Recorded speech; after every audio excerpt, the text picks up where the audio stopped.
Hey everyone, thank you for listening. We are live now with Ken Jee, and we're going to hopefully have a good discussion. And yeah, I really hope that you learn something from this. And I just want to say I appreciate Ken's time because we're in two completely different time zones, and probably the biggest difference so far. I've done a couple of these, so definitely appreciate his time, and I really do hope those that are listening do take something from this. So appreciate your time, Ken.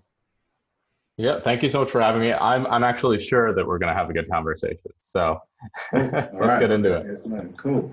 All right. So I guess I always find it interesting when I talk to people traditionally didn't come from a tech background, but now I've landed into tech. I know for me, I went into computer science at university, but that wasn't always the case. So I guess first question, let's get an intro into you and how you came into the data science. Yeah, so data science has always been a means to an end for me. So growing up, I was very into sports. I played baseball and golf.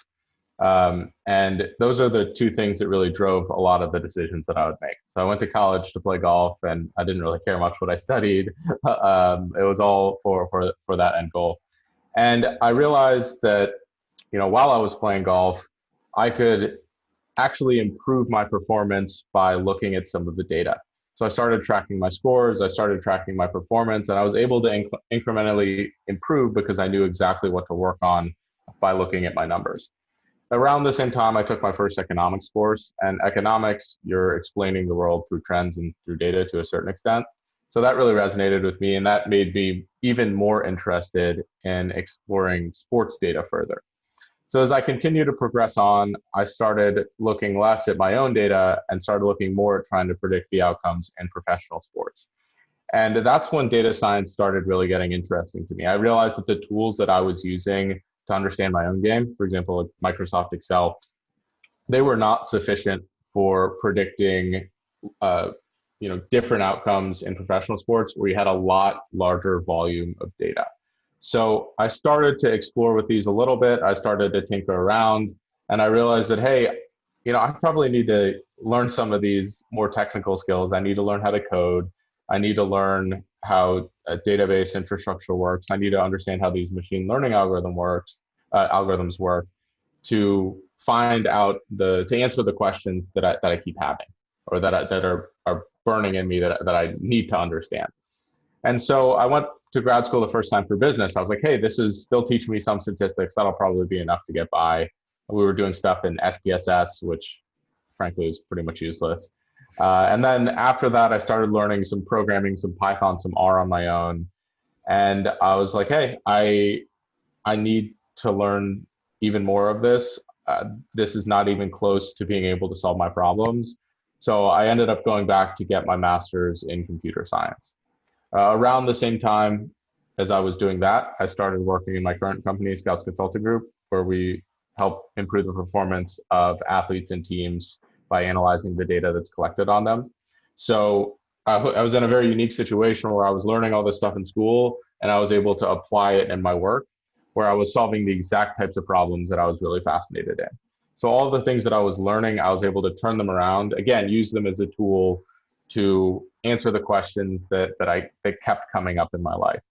And so rather than looking at it as I'm a technical or non-technical person, I look at it as, hey, I'm someone who has questions or problems that I desperately want the answer to. And the technical skills are the tools that I needed to use to come to those solutions, or come close to approximating those solutions. Fair enough. So I guess the interest or the technical side almost became a means to an end. Like you were chasing one thing, and to get to that goal, you had to go through the technical route. You had to learn the technical tools in order to get that or reach that achievement. Is that correct? Exactly. Yeah. And that's something, it's fortunate that I found out that I like the technical skills. I a lot of the time enjoy programming, and debugging can get a little frustrating sometimes. Or looking at just like a blank IDE when you're trying to start, and you're like, oh, I don't know. This seems like a large project. I should probably break this down a little bit. But for the most part, yes, it's absolutely a means to an end. And I think that if we scale out and look at things big picture, software engineering, data science, all of these things are means to some bigger end of either creating a product, understanding something better, or creating a solution for some question that's out there. Cheers for that. And I guess you've mentioned that you run a sports consultancy data science firm where you help out athletes when it comes to statistics. And we've talked about data science.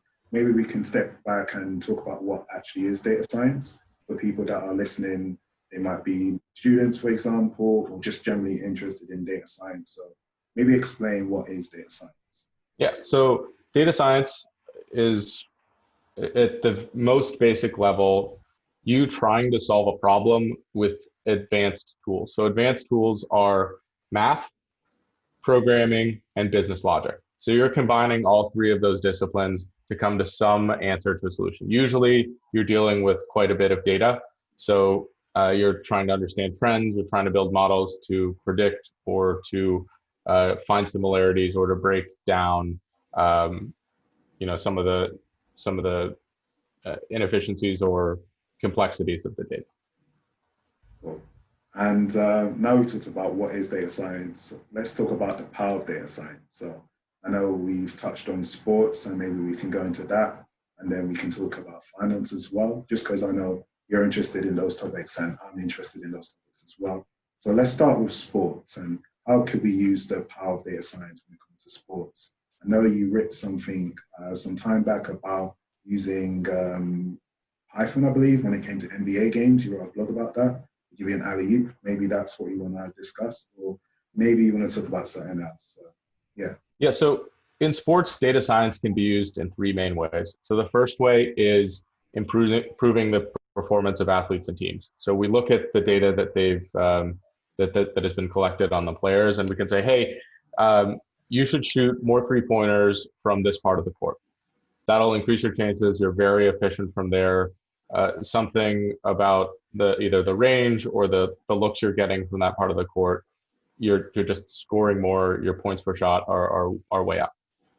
We can also help coaches and say, hey, when you're running these types of plays against this type of defense, your again, points per play are really high, and we should maximize this, or there's like some optimum amount of times to run these types of plays. So you're looking at it from a very pure performance perspective.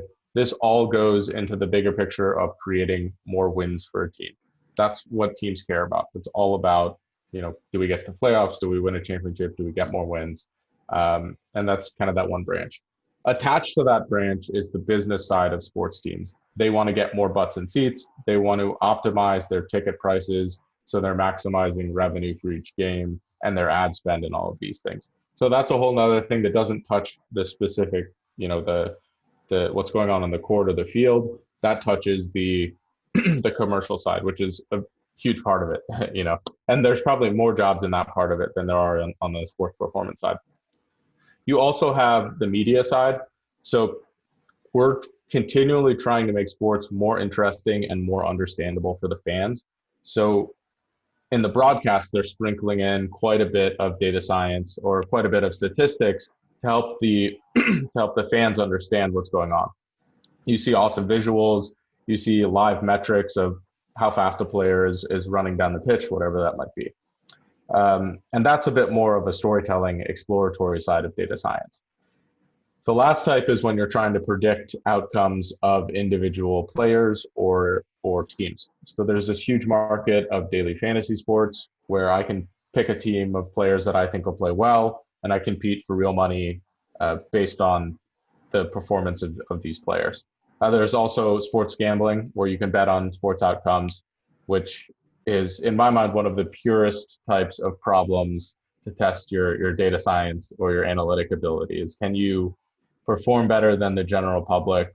Can you beat a odds maker? Well, the odds makers are kind of based on public sentiment. So, can you make money that way? It's very, very difficult to do, but an interesting and kind of fun challenge. Although, to be clear, I don't condone betting on sports. That's just an interesting problem that I see. So those are a couple of the ways that you can apply data science to the field of sports. In terms of finance, predicting what's going to happen next is always a very difficult thing for finance. Trying to understand patterns in the market, trying to build a model that takes human bias out of a trading process is kind of the holy grail.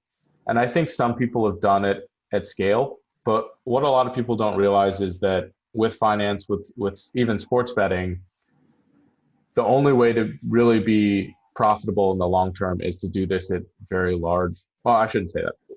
The most consistent way to do this well at a long term is to do this at volume. So you're having a lot of smaller models running.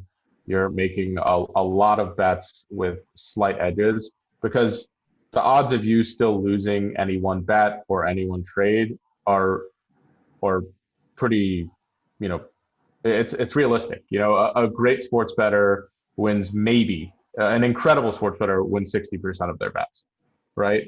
You know, incredible trader, there's nobody on the planet, I don't think, that wins every trade. So it's understanding, okay, how can we create a system where over a year we're winning, but over each individual day we're going to have losing days, and we know that. And that's what I think a lot of people don't understand, is that they're like, oh, AI, data science, machine learning, we're going to be right all the time.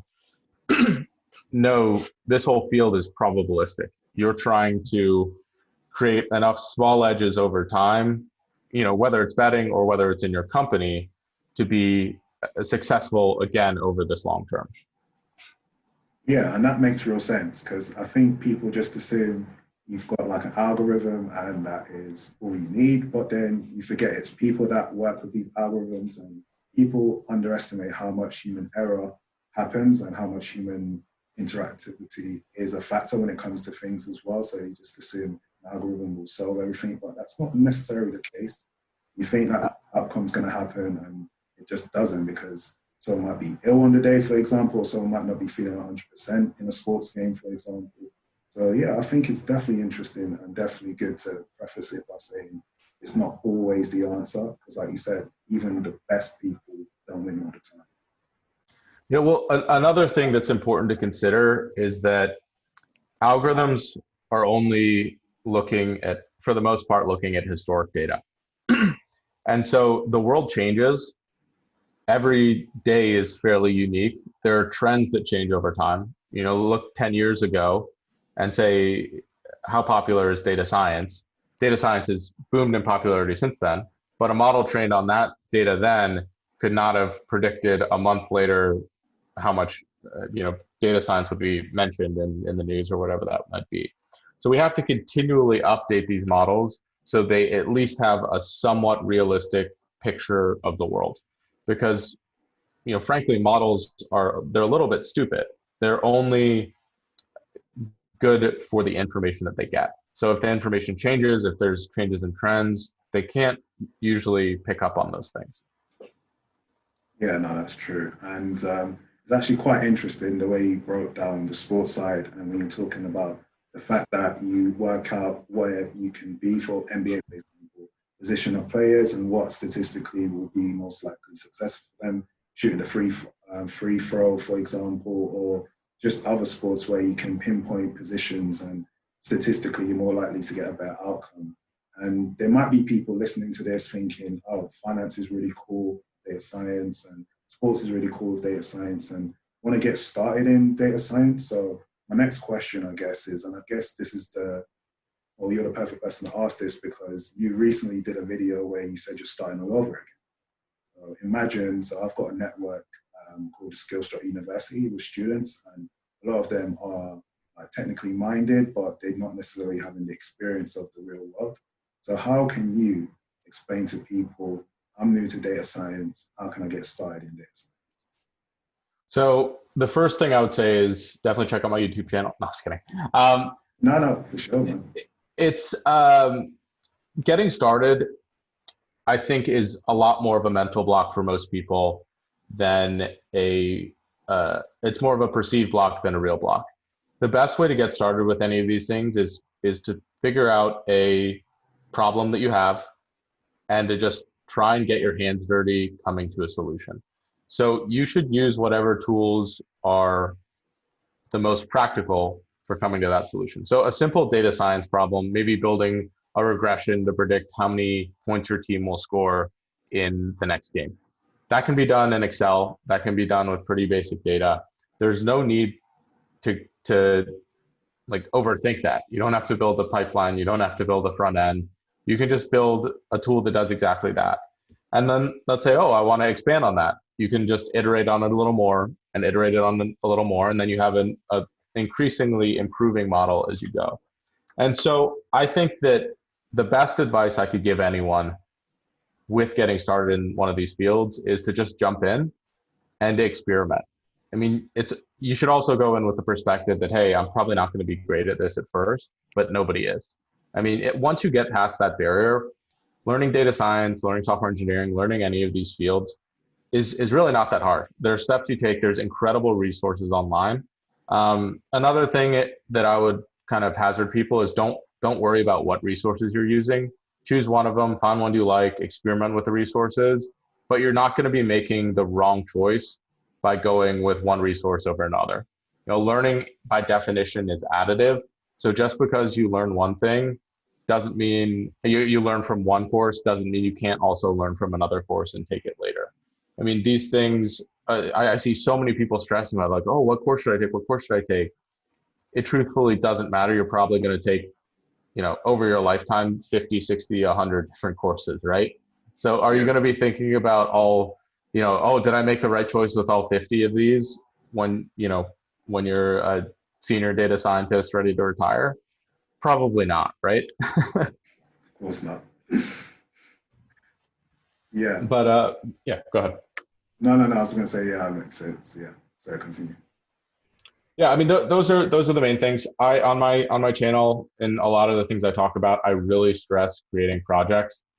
Projects are good for a couple reasons. So the first is you're applying data science, you're applying software engineering, you're applying all these things to real world scenarios. A project is, in my mind, one of the closest things to what you do on a real job. And it shows a little bit more than that even because it's self-driven. I mean, in your job, you're expected to do these things. In your free time, you have to have some sort of willpower, some drive, some motivation to be picking up projects on your own. And to me, that looks really good for employers, but it also is really good for you. I mean, having an interest in these things, being willing to put in your own time is a little bit of a prerequisite for working in anything technical. You know, if you don't like coding and you have a job where you do it every day, I don't know if you're going to be really happy or that's going to be sustainable for the long term. Be tough. Yeah, the other thing about projects is that they're very shareable. So I can show someone else my work. I can get really good feedback on it. So if you put your work out there, one, you have a higher chance of getting recognition, getting noticed by employers, wherever that might be. But two, you have a place where you can see exactly where you need to improve. So if I'm working on a project and I get stuck on something, one, I get that feedback for myself. It's like, oh, I don't know how methods work in Python classes very well because I've been doing Java a lot for some reason, right?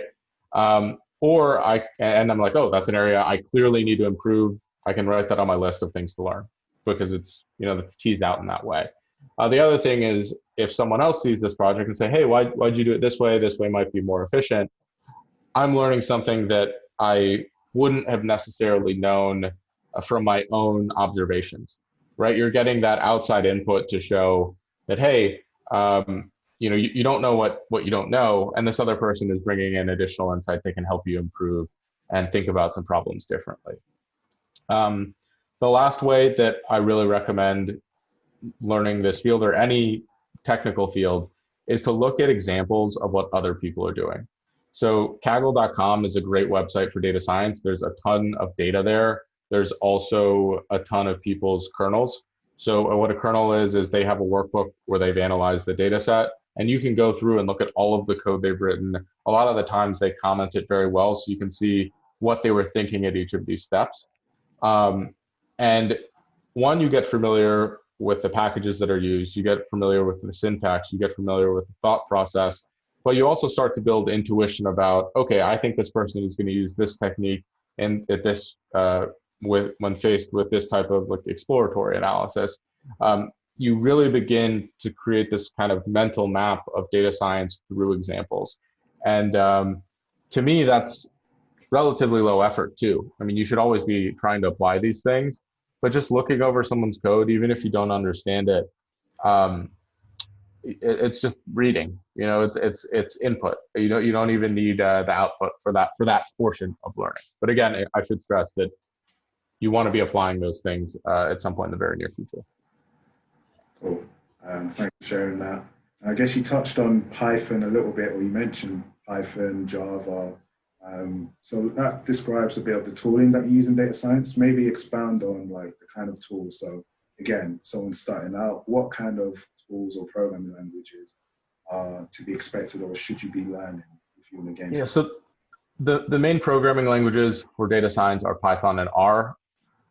In very rare cases, some people are using a little bit of Julia. That's kind of, I wouldn't say it's on the newer side, but it was designed almost more specifically for data science. But with Python, there's a couple different types of packages you use. So the first type is like manipulating data. So you have pandas and NumPy. Those are very important for creating what's known as a data frame. So it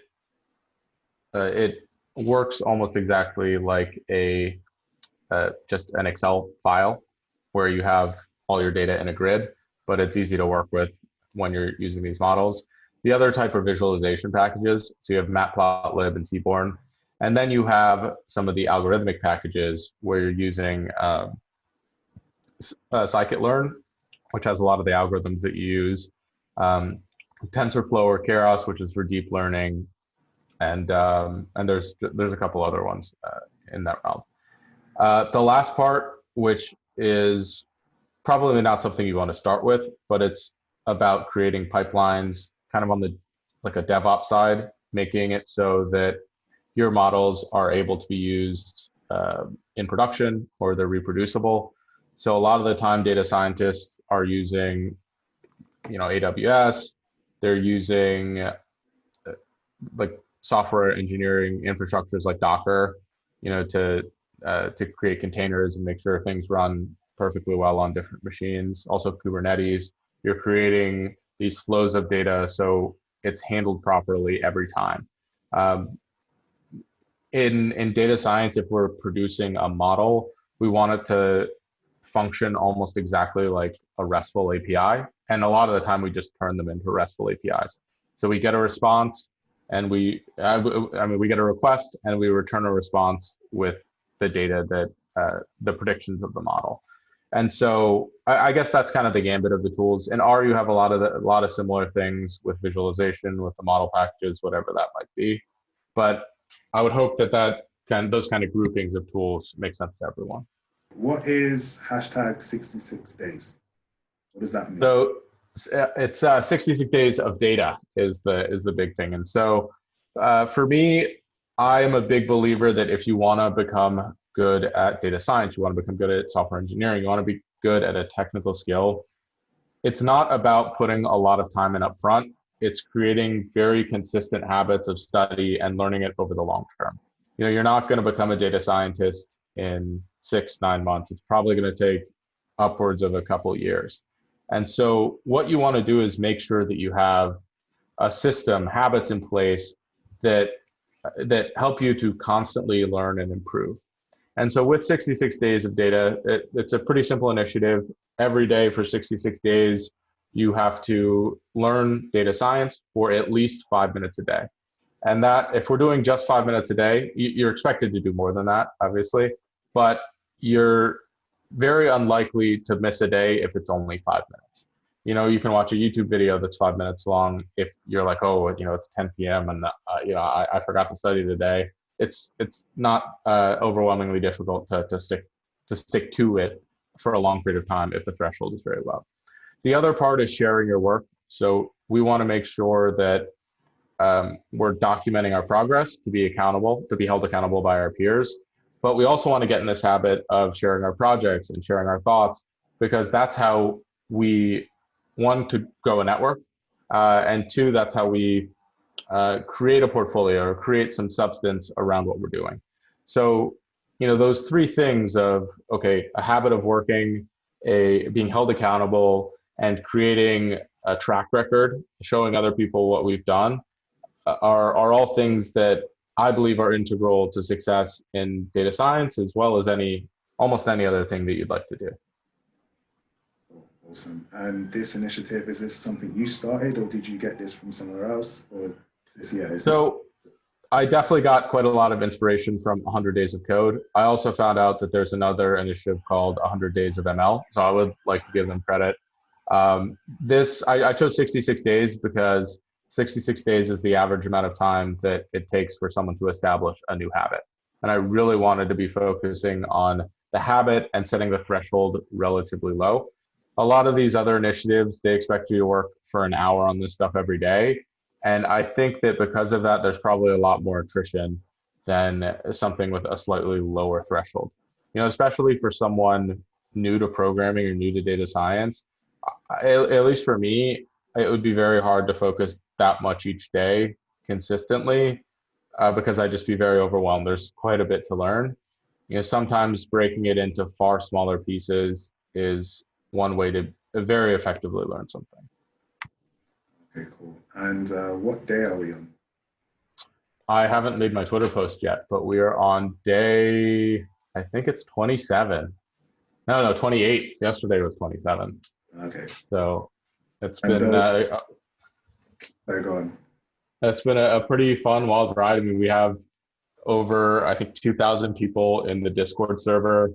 I don't know how many tweets there have been, but there's 10, 15, 20 every day of people keeping track on Twitter.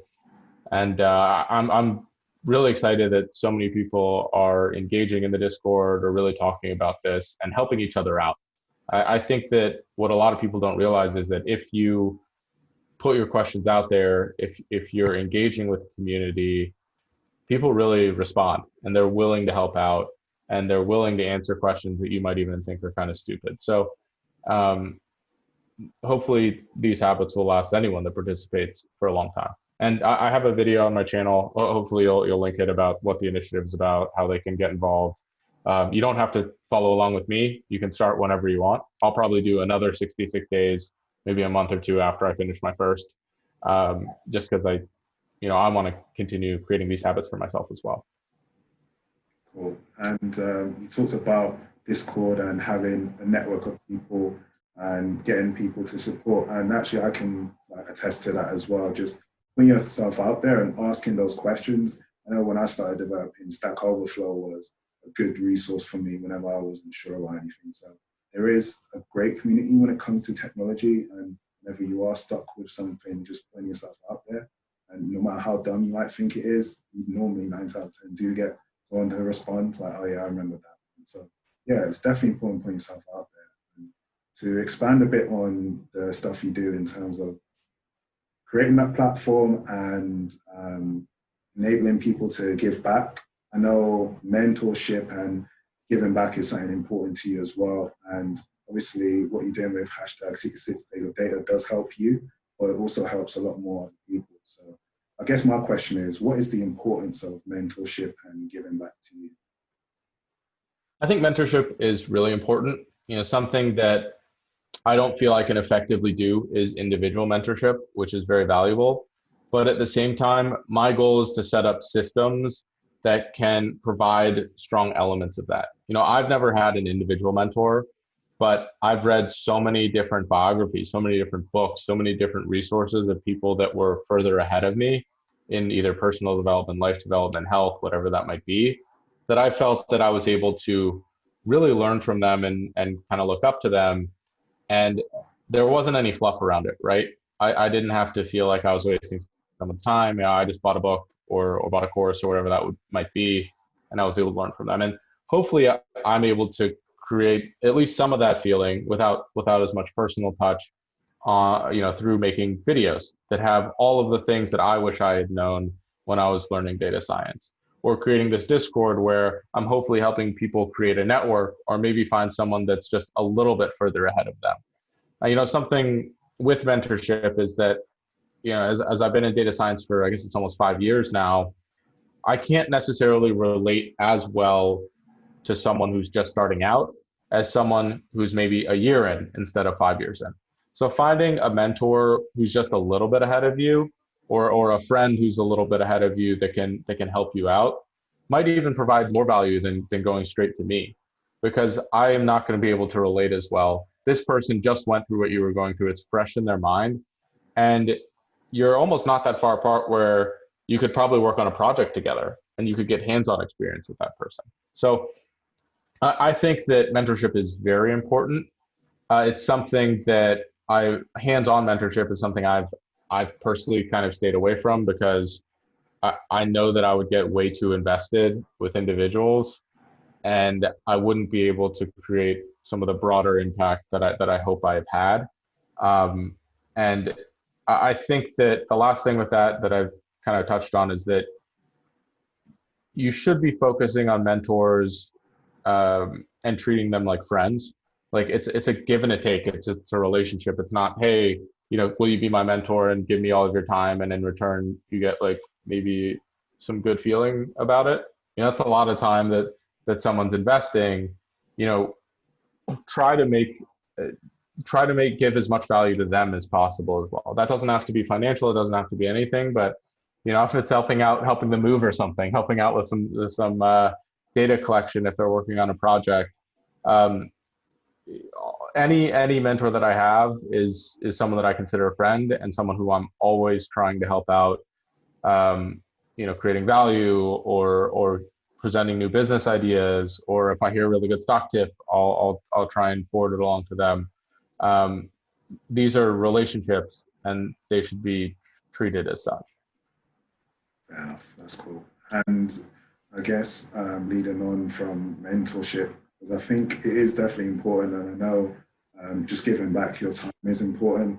I know for me, what I do with SkillStruct and giving back is something important. One thing you do that's really cool is you do reviews on projects. You have a series on your YouTube channel where you review constantly different people's portfolios when it comes to data science and other things like that. So maybe talk a bit about that and how that all works. Yeah, so I think that's one of the best ways where I can sort of provide mentorship at scale. Is that, hey, this person, they're getting individualized service, but this service can help everyone else who would watch this type of video. And again, I think people really learn very effectively from examples. And rather than me telling you, hey, this is what makes a good resume, this is what doesn't, why don't I show you instead? And you might realize, hey, I do this on my resume, I should change that. I would argue that probably anyone that watched that whole resume series, I think I have 20 some odd videos now. If they watched it all and made necessary adjustments, I bet you they have a sick resume, because we've covered a lot of stuff. Yeah. Although it is a lot of video. We're talking like 20 minutes times 20 videos. But regardless. Is it over? Is the series over, or are you doing more of these? Is this a constant thing? It's still going on. I'm kind of debating if I want to move it to a different platform, or I want to adjust the process. I don't really know if it fits that well with my vision of my YouTube channel and my, I guess more of like the business side of that, because they do take some time for me, and it's always kind of a cost benefit. I think they do a lot of good, but if I spend my time doing something else, could that provide more value to subscribers or people watching? And that's something I'm always iterating on. I mean, in terms of views, they get significantly less views than a lot of my other videos, but they do really get strong positive feedback. So I think at the point I'm at now, there's enough out there where I've covered quite a bit of different scenarios, and I'm starting to reach a point of slightly diminishing marginal returns where, okay, the new scenarios I hear myself repeating myself a lot, and I don't want to get into a situation where people are like, oh, this new video, you said this in all of these other videos, this is boring. So I expect it'll continue for a little more. I recently did a resume review. I brought my friend Tina Huang in. So she's a data scientist at one of the FANG companies, and we kind of tag teamed a couple different resumes in a quicker fashion. And I think I'll do a couple of those and then reassess and determine if that type of content is something I want to continue with. I will work through all of the backlog though somehow before I stop. Imagine it's quite a backlog. Yeah, we've got 50, 60 projects and resumes lined up. So, that would take me almost a full year doing one a week to get to some of them. And granted, I'm doing it for free, and people have been very, very accepting of the wait, but that's not something that I want hanging over my head either. I don't want to feel like I have to get all of these things out. So hopefully find a more efficient way to do that. Fair enough, that's cool. Okay, so I'm just going to ask you like I say quick fire, but they might not be quick fire, but anyway, we'll get into it. Knowing me, they probably won't be quick, but see what happens. So what's your favorite blog? So I know like me, you write blogs and you've wrote a lot in recent times. What's your favorite blog and why? Ooh, that's tough. I write more than I consume, but I think Nylon Calculus is pretty good. It's a basketball analytics blog. My friend Daniel Burke also has a pretty good blog. It's a really good blog. I don't know why I'm saying pretty good. Where he talks a lot about data science, talks more about lifestyle. He's also a YouTuber, so but he does so much more on his blog than even on YouTube. So those are generally pretty good. Okay, and I guess next question is, what's your earliest memory of you starting out as a data scientist, where you hit a brick wall and you came over it? Oh, that's a good question. I think in every single one of my projects ever, I hit a brick wall. One that I remember particularly fondly is in grad school. I had built a model to try and predict the outcome of UFC fights that went to a decision. So I was under the impression that, that it should be fairly obvious who wins decisions based on the data. And what I found is that my model was absolutely god awful. It was doing maybe 51, 52%, when most of the decisions are pretty convincing. And so I ran a bunch of different types of models. I was really trying to understand this. And I realized that, hey, my model isn't that bad. What is bad is the judges who are scoring these things. They're really inconsistent. They're not evaluating these things off of quantitative metrics. So it uncovered a little bit bigger problem that, hey, the UFC they have terrible judging infrastructure. They need to overhaul that. If my model or some of the best models I could throw at it were doing no better than 54, 55%, there's probably a problem with the data, or there's a problem with the system involved. And that was how I got past it, is like, this might not be my fault. There's something in the, and if you watch a lot of UFC, there's been some pretty just bogus decisions over the last couple of years, in my personal opinion. So. Yeah, I agree. I do watch UFC. I'm a big fan. So I can talk about that for probably the rest of this, but I'll try and move on so I don't get into that temptation. Another question I want to ask is, so you've hinted about NBA quite a lot. What got you into like sports science? Was it your interest in NBA or was it different sports? So for me, it's always been golf. Golf has been my biggest motivator. That's where our work started. So our first client was in golf, and then we eventually got an NBA client. But it's always selfishly been out of personal interest to improve my own performance, and then it slowly bled into other sports. But golf has been the number one because that's the one I played at the highest level. I am awful at basketball. You do not even want to consider that. But yeah. So golf it's also a little bit less developed, so there's more room for me to expand. I'm probably in the top couple percentile in golf analytics knowledge in the world.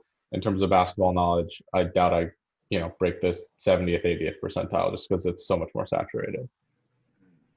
What about UFC or like MMA? Have you gotten back to it since? Or?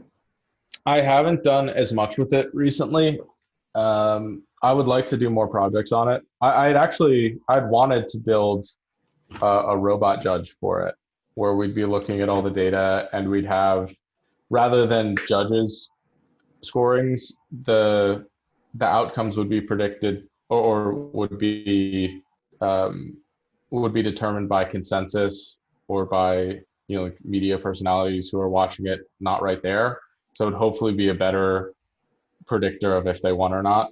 And so I would love to tell Dana White that, hey, I have this, fourth robot judge that you could put on the panel and they could determine a tiebreaker, or they could at least have some benchmark for people to go off of, rather than just these weird opinions of people who like half the time aren't even watching the fight. So I'm just really annoyed by how awful the judging can be. So yeah. Yeah. But Dana White, give me a ring. If you're watching this, and he's probably not going to, but yeah, you never know, just throw it out there, you might do. Yeah, cool. And is there sports that you haven't got into yet that you want to? Yeah, I think like soccer. I'm from the U.S., so just to cut me some slack. What's that?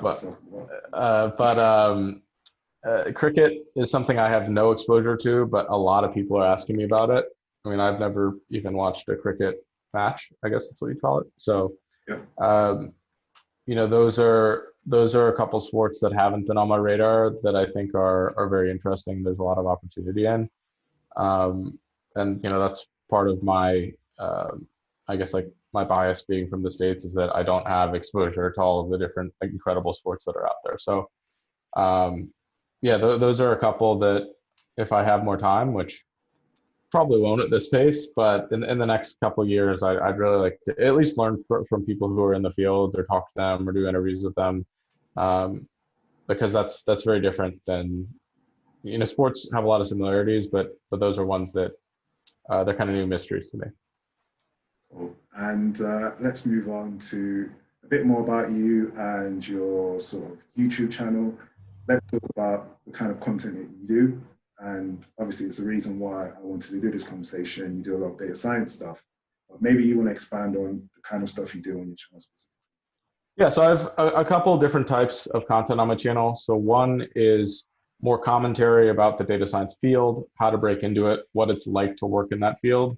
The other is, resume reviews and interviews. So I bring people on with unique perspectives in the field, and we talk about their work and also some of the kind of interesting specific problems they're working on.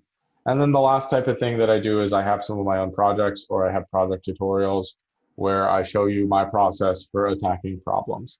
So the project videos are something I'm most proud of, but they also take the longest to build because I have to do a lot of coding. I actually have to do the data science project myself.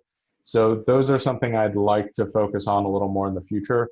I'm just trying to figure out how to prioritize my time so I can actually do those. So I have a couple in the pipeline. I'm kind of slowly working on them, but it's one of these things where, okay, how do I actually make this come into fruition?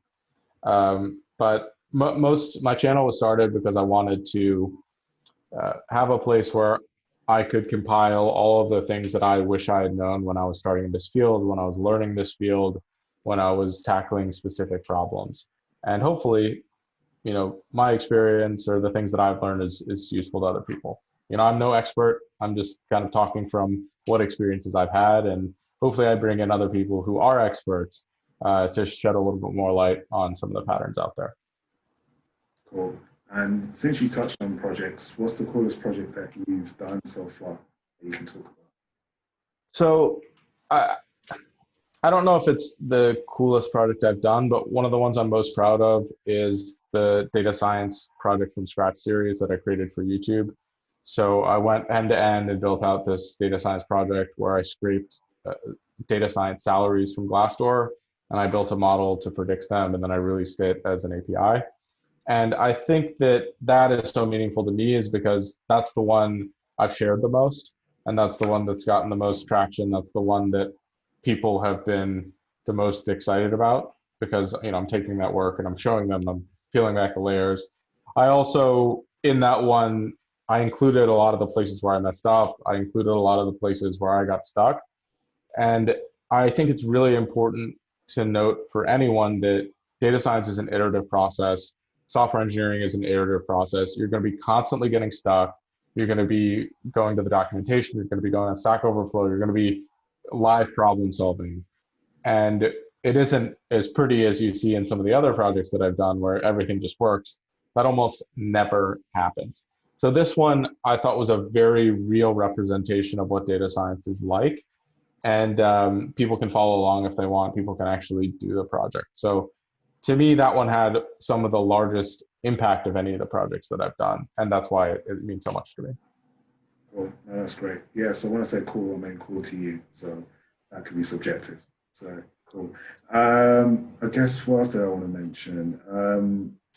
Things to look out for. I know you've touched on a couple of things, but I just wanted to give you a segment in terms of what are some of the things that people can, see from Ken, what you're doing project-wise or just in general that you want to sort of talk about.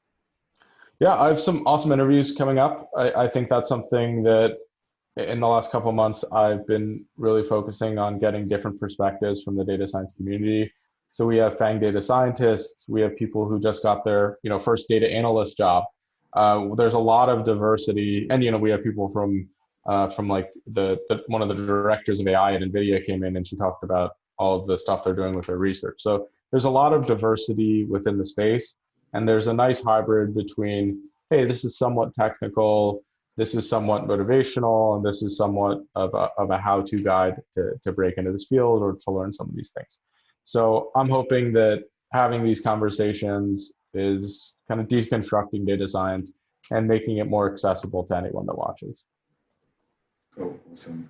And we've talked about a lot of cool stuff. We talked about sports, finance. We talked about your initiative with hashtag 66 days of data. How can people reach out to you if they wanted to, just say, hey, Ken, just saw this really cool discussion with SkillStruct. How can I, do stuff? And how can I be a part of it? Or how can I watch more of your content? How can people reach out? So the best place to reach me is always on YouTube. So I do my best to respond to every comment that I get still. That can be a lot, a couple hundred a day sometimes. But to me, that is the one place, if you would like a response, to reach out to me. I do have a Twitter, but I never respond to my Twitter DMs. I do have a LinkedIn. I respond there sometimes, but it's a little bit hit or miss. You're welcome to connect with me on either of those platforms. But on those other platforms, it's more of a push. On YouTube, again, I'm very interactive. I do my best to engage with that community because that's the one I feel the most strongly about. Cool. And is there anything that I've missed or something that you just want to plug in general? Yeah, I think it's good to reiterate the SkillStruct message. I think that's something that makes a lot of sense to me. Learning data science, learning any of these skills is a process. It's systematic. It's something that you should be creating infrastructure around. It's not just something that is, that's freewheeling, right? You can choose kind of randomly what course you take, but you should stick to the course. You should create a plan about how you're going to learn this field. You should have a meta understanding of what the field is about, understanding of what a data scientist does. And you can find a lot of videos about those types of things on my YouTube channel. Cool, awesome. Yeah, I think that's a great way to end our conversation. I hope people really enjoy this. I'm doing this series where I'm talking to people from different tech sectors. So I've done one in software development, I've done one in IoT, I've now done one in data science. So if people are listening and they're interested in something else in particular that we can do, then feel free to write in the comment section. Feel free to reach out at SkillStruct on Twitter, LinkedIn, and our website, skillstruct.com. So yeah, I just want to say thank you, Ken, for taking the time, and I hope people really enjoy this, and I hope you enjoy this too. I did. Thank you so much for having me. Oh, great. All right. This is a SkillStruct presentation. If you like what you hear and see, don't forget to like, share, and subscribe.